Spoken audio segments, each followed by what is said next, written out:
सप्त ऋषियों की परीक्षा तो पार्वती ने पार कर ली, लेकिन अब परीक्षा लेने स्वयं महादेव आ गए हैं, वो भी अपना रूप बदल कर। भगवान शिव ने पार्वती के अटूट प्रेम और कठोर तपस्या को देख लिया था, लेकिन उनकी लीला अभी पूरी नहीं हुई थी। पार्वती के प्रेम की गहराई जानने के लिए महादेव स्वयं एक जटाधारी ब्राह्मण का रूप धारण करके उनके पास पहुँचे और अब वे पार्वती से शिव के विषय में ऐसी ऐसी बातें कहने वाले हैं जो उनके मन को विचलित कर सकती थी। क्या पार्वती अपने आराध्य के बारे में किसी की नकारात्मक बात सुनकर भी अपने संकल्प से डिगेंगी, या फिर इस बार भी उनका प्रेम अपनी अग्नि परीक्षा में विजयी होगा? तो आइए सुनते हैं शिव महापुराण का यह अद्भुत प्रसंग, जहाँ स्वयं शिव पार्वती के प्रेम को परखने के लिए परीक्षा लेने आ पहुँचे। ब्रह्मोवाच गतेषु तेषु मुनिषु स्वं लोकम शंकरः स्वयं परीक्षितुं तपो देव्या ऐच्छत्सूतिकरः प्रभुः परीक्षा छद्मना शम्भुर्द्रष्टुं तां तुष्टमानसः जटिलं रूपमास्थाय स ययौ पार्वतीवनम् अतीव स्थविरो विप्रदेहधारी स्वतेजसा प्रज्वलन्मनसा हृष्टो दण्डी छत्री बभूव सः तत्रापश्यत् स्थितां देवीं सखीभिः परिवारितां वेदिकोपरि शुद्धां तां शिवामिव विधोह कलाम् शम्भुर्निरीक्ष्यतां देवीं ब्रह्मचारी स्वरूपवान् उपकण्ठं ययौ प्रीत्या तदासौ भक्तवत्सलः आगतं तं तदा दृष्ट्वा ब्राह्मणं तेजसाद्भुतम्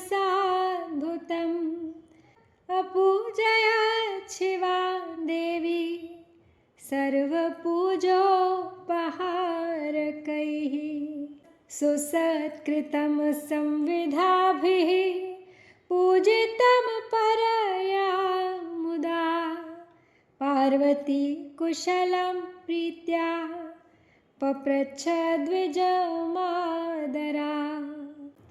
पार्वत्युवाच ब्रह्मचारी स्वरूपेण कस्त्वं हि कुतः आगतः इदं वनं भासयसे वद वेद वेदांवर। तो ब्रह्मा जी बोले, हे नारद, उन मुनियों के अपने अपने लोक चले जाने पर जगत सृष्टा प्रभु शिव ने स्वयं पार्वती के तप की परीक्षा लेने की इच्छा की। प्रसन्न चित्त वे शिवजी परीक्षा के बहाने उन्हें देखने के लिए जटाधारी रूप धारण कर पार्वती के वन में गए। उन्होंने प्रसन्न मन से बूढ़े ब्राह्मण का वेश धारण किया और अपने तेज से देदीप्यमान हो दंड तथा छत्र धारण कर लिया। वहाँ पर उन्होंने सखियों से घिरी हुई उन विशुद्ध पार्वती को वेदी पर बैठी हुई साक्षात चंद्रकला के समान देखा। तब ब्रह्मचारी का रूप धारण किए हुए वे भक्तवत्सल शिव उन देवी को देखकर प्रेम पूर्वक उनके समीप गए। उस अपूर्व तेजस्वी ब्राह्मण को आया हुआ देखकर शिवा देवी ने सभी प्रकार की पूजा सामग्री से उनका पूजन किया। इस प्रकार भली भांति पूजा सत्कार करने के अनंतर पार्वती जी प्रसन्नता के साथ उस ब्राह्मण से आदरपूर्वक कुशल पूछने लगी। पार्वती बोली, हे ब्राह्मण, ब्रह्मचारी का स्वरूप धारण किए हुए आप कौन हैं और कहाँ से आए हैं? आप इस वन को प्रकाशित कर रहे हैं। हे वेद वेदताओं में श्रेष्ठ, अपना परिचय मुझसे कहिए। विप्र उवाच अहमिच्छाभिगामी च वृद्धो विप्रतनुः सुधीः तपस्वी सुखदो अन्येषामुपकारी न संशयः। का त्वं कस्यासि तनया किमर्थं विजने वने तपश्चरसि दुर्धर्षं मुनिभिः प्रपदैरपि। न बाला न च वृद्धासि तरुणी भासि शोभना कथं पतिं विना तीक्ष्णं तपश्चरसि वै वने। किं त्वं तपस्विनी भद्रे कस्यचित् सहचारिणी तपस्वी स न पुष्णाति देवी त्वां च गतोऽन्यतः। वद कस्य कुले जाता कः पिता तव काभिधा महासौभाग्यरूपा त्वं वृथा तव तपोरतिः। किं त्वं वेद प्रसूरलक्ष्मीः किं सुरूपा सरस्वती एतासु मध्ये का वा त्वं नाहं तर्कितुम् उत्सहे। तो ब्राह्मण बोले पार्वती के पूछने पर अपना परिचय देते हुए कि मैं वृद्ध ब्राह्मण का शरीर धारण किए अपने इच्छानुसार चलने वाला एक बुद्धिमान तपस्वी हूँ। मैं दूसरों को सुख देने वाला तथा उनका उपकार करने वाला हूँ, इसमें संशय नहीं है। तुम कौन हो और किसकी कन्या हो? इस निर्जन वन में अकेली रहकर इतनी कठिन तपस्या क्यों कर रही हो, जो मुनियों के लिए भी दुष्कर है? तुम न तो बाला हो न ही वृद्धा हो, तुम तो सर्वथा तरुणी जान पड़ती हो। पति के बिना इस वन में इतनी कठोर तपस्या क्यों कर रही हो? हे भद्रे, क्या तुम किसी तपस्वी की सहचारिणी हो जो इतनी घोर तपस्या में निमग्न हो? अथवा क्या वो तपस्वी तुम्हारा पोषण नहीं करता या तुम्हें छोड़कर अन्यत्र चला गया है? तुम किसके कुल में उत्पन्न हुई हो? तुम्हारे पिता कौन है तथा तुम्हारा नाम क्या है, यह बताओ। तुम तो बड़ी सौभाग्यशालिनी हो, तपस्या में तुम्हारी आसक्ति तो व्यर्थ ही है। क्या तुम वेदों की जन्मदात्री सावित्री हो या महालक्ष्मी हो, अथवा सुंदर रूप धारण किए हुए स्वयं सरस्वती हो? इनमें से तुम कौन हो, मैं अनुमान नहीं कर पा रहा हूँ।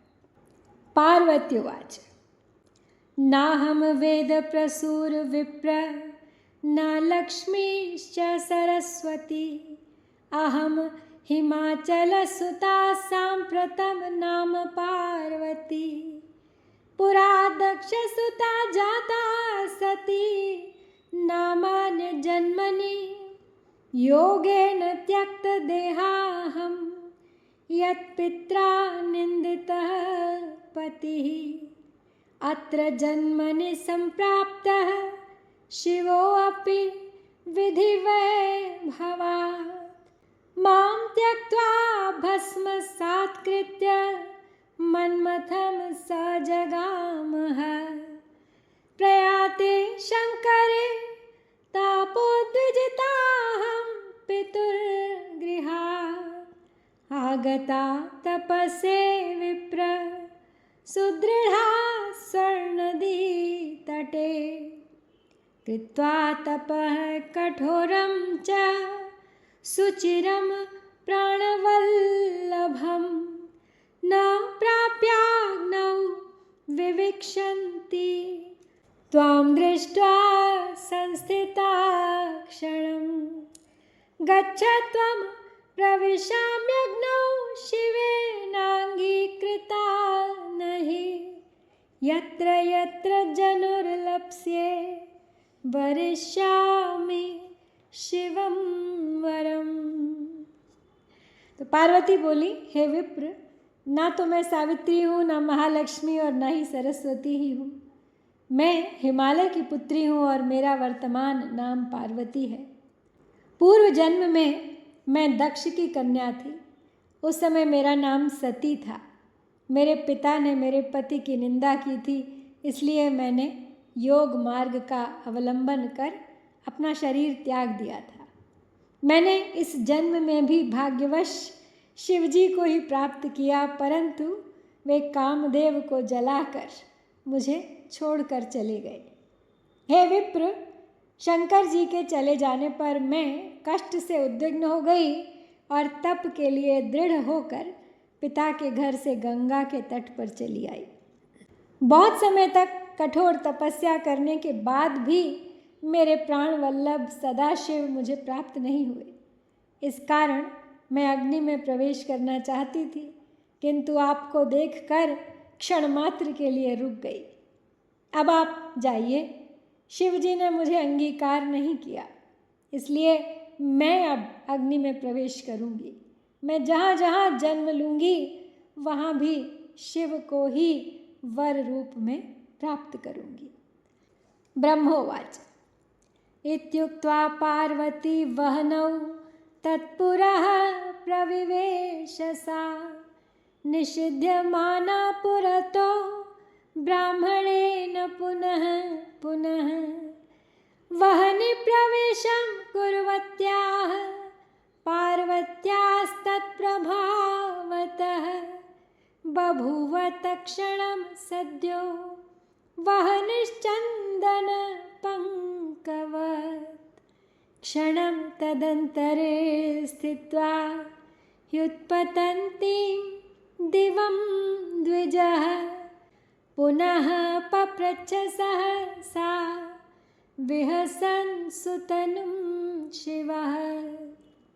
द्विज उवाच अहो तपस्ते किं भद्रे न बुद्धं किंचिदेव हि न दग्धो वहनिना देहो न च प्राप्तं मनीषितम् अतः सत्यं निकामं वै वद देवि मनोरथं ममाग्रे विप्रवर्यस्य सर्वानन्दप्रदस्य हि यथा विधि त्वया देवी कीर्त्यतां सर्वथात्मना तस्मान् मैत्री च सञ्जाता कार्यं गोप्यं त्वया नहि किमिच्छसि वरं देवी प्रष्टुमिच्छाम्यतः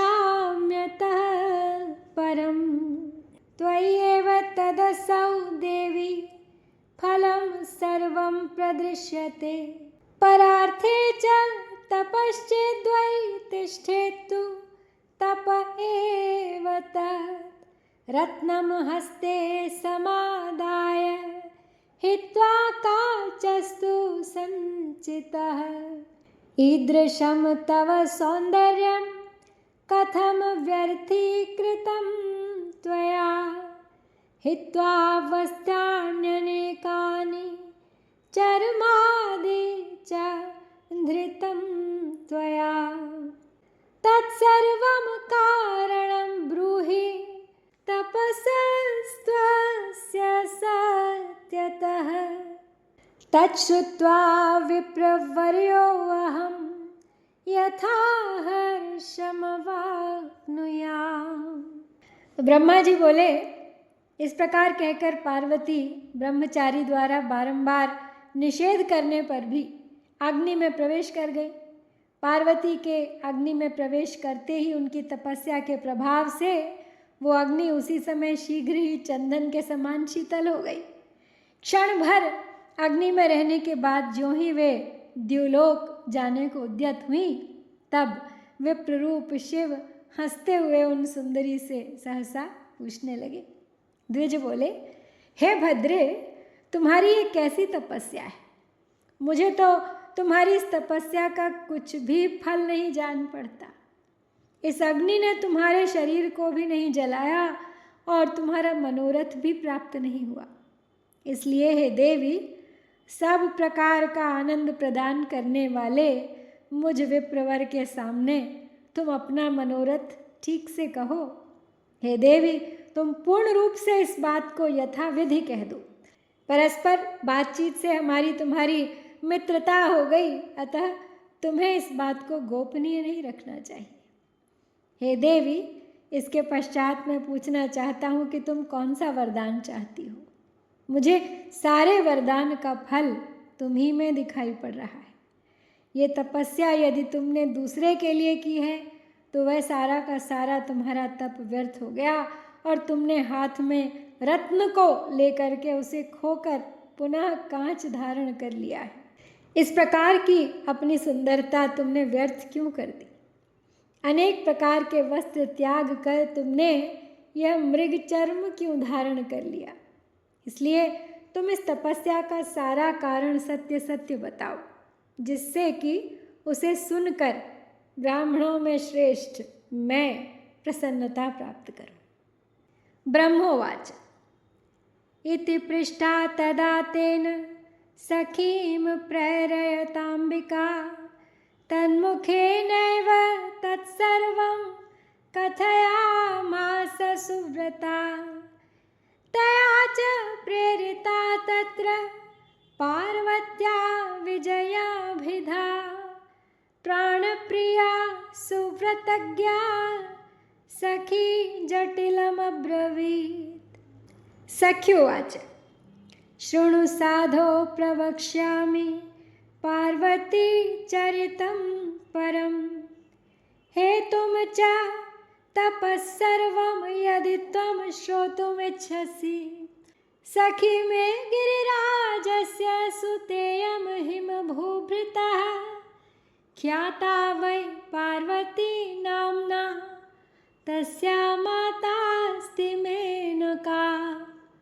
ऊढेयं न च केनापि न वाञ्छति शिवात् परं 3 वर्षसहस्राणि तपश्चरण साधिनी। तदर्थं मेनया सख्या प्रारब्धं तपईदृशं तदत्र कारणं वक्ष्ये शृणु साधो द्विजोत्तम। हित्वेन्द्र प्रमुखान् देवान् हरिं ब्रह्माणमेव च पतिं पिनाकपाणिं वै प्राप्तुमिच्छति पार्वती। इयं सखी मदीया वै वृक्षानारोपयत् पुरा तेषु सर्वेषु सञ्जातं फलपुष्पादिकं द्विज। रूपसार्थाय जनककुलालङ्करणाय च समुद्दिश्य महेशानं कामस्यानुग्रहाय च मत्सखी नारदादेशात् तपस्तपति दारुणं मनोरथं कुतस्तस्या न फलिष्यति तापस। यत्ते पृष्ठं द्विजश्रेष्ठ मत्सख्या मनसि प्सितं मया ख्यातं च तत्प्रीत्या किमन्यत् श्रोतुमिच्छसि। तो ब्रह्मा जी बोले, जब इस प्रकार उस ब्राह्मण ने पार्वती से पूछा तब उस सुव्रता ने अपनी सखी को प्रेरित किया और उसके मुख से सारा वृत्तांत कहलवाया। तदनंतर उस पार्वती से प्रेरित होकर पार्वती को प्राणों के समान प्रिय तथा उत्तम व्रत को जानने वाली विजया नाम की सखी उस ब्रह्मचारी से कहने लगी।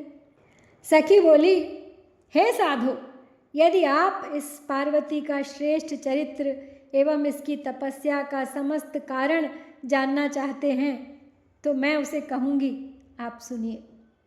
ये मेरी सखी पर्वतराज हिमालय की पुत्री है और पार्वती नाम से प्रसिद्ध है। इसकी माता मेनका है। अभी तक इसका विवाह किसी के साथ नहीं हुआ है। यह शिवजी को छोड़कर दूसरे को अपना पति नहीं बनाना चाहती। यह 3000 वर्ष से तपस्या कर रही है। हे साधो, हे द्विजोत्तम, उन्हीं के लिए मेरी सखी ने ऐसा तप आरंभ किया है। इसका भी कारण मैं आपसे कहती हूँ, आप सुने। यह पार्वती इंद्र आदि प्रमुख देवताओं एवं ब्रह्मा विष्णु आदि को छोड़कर केवल पिनाक पाणी शंकर को ही पति रूप में प्राप्त करने की इच्छा करती है। हे द्विज, तपस्या प्रारंभ करने के पूर्व मेरी सखी ने जिन वृक्षों को लगाया था उन सब में फूल फल आदि आ गए हैं। अतः प्रतीत होता है कि मेरी सखी के मनोरथ पूर्ण होने का समय आ गया है। यह मेरी सखी नारद जी के उपदेशानुसार अपने रूप को सार्थक करने के लिए, अपने पिता के कुल को अलंकृत करने के लिए और कामदेव पर अनुग्रह करने के लिए महेश्वर के उद्देश्य से कठिन तप कर रही है। हे तापस, क्या इसका मनोरथ सफल नहीं होगा? हे द्विज श्रेष्ठ, आपने मेरी सखी के जिस मनोरथ को पूछा था उसे मैंने प्रीतिपूर्वक कह दिया है। अब आप और क्या सुनना चाहते हैं?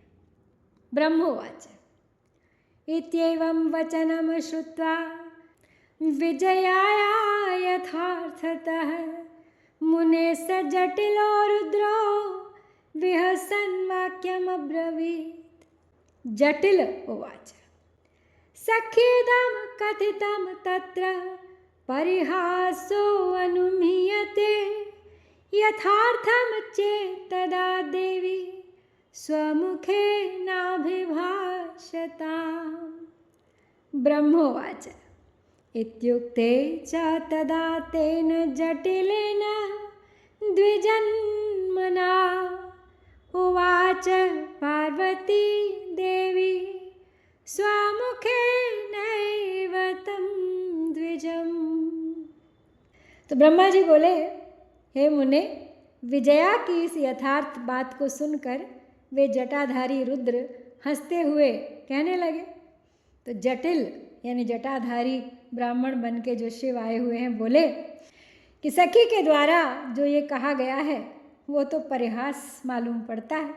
यदि ये यथार्थ है तो देवी अपने मुख से कहें। तो ब्रह्मा जी बोले, इस प्रकार जब जटाधारी ब्राह्मण ने कहा तब पार्वती देवी अपने मुख से ही उन ब्राह्मण से कहने लगी। तब पार्वती ने उन जटाधारी ब्राह्मण से क्या कहा और जटाधारी ने किस प्रकार शिव का अपमान किया पार्वती के सामने, उस वृत्तांत को हम सुनेंगे कल। तो सच्ची श्रद्धा केवल तब नहीं परखी जाती जब सब हमारे पक्ष में हो। उसकी असली परीक्षा तब होती है जब कोई हमारे विश्वास को चुनौती देता है। पार्वती का शिव के प्रति प्रेम ऐसा ही अटूट विश्वास है। जहाँ प्रेम में श्रद्धा और समर्पण हो वहाँ परीक्षा भी साधना बन जाती है। तो यहाँ इस प्रकार श्री शिव महापुराण के अंतर्गत द्वितीय रुद्र संहिता के तृतीय पार्वती खंड में शिवा जटिल संवाद वर्णन नामक 26वां अध्याय पूर्ण होता है। ओम श्री सांब शिवाय नमः। जय भारत।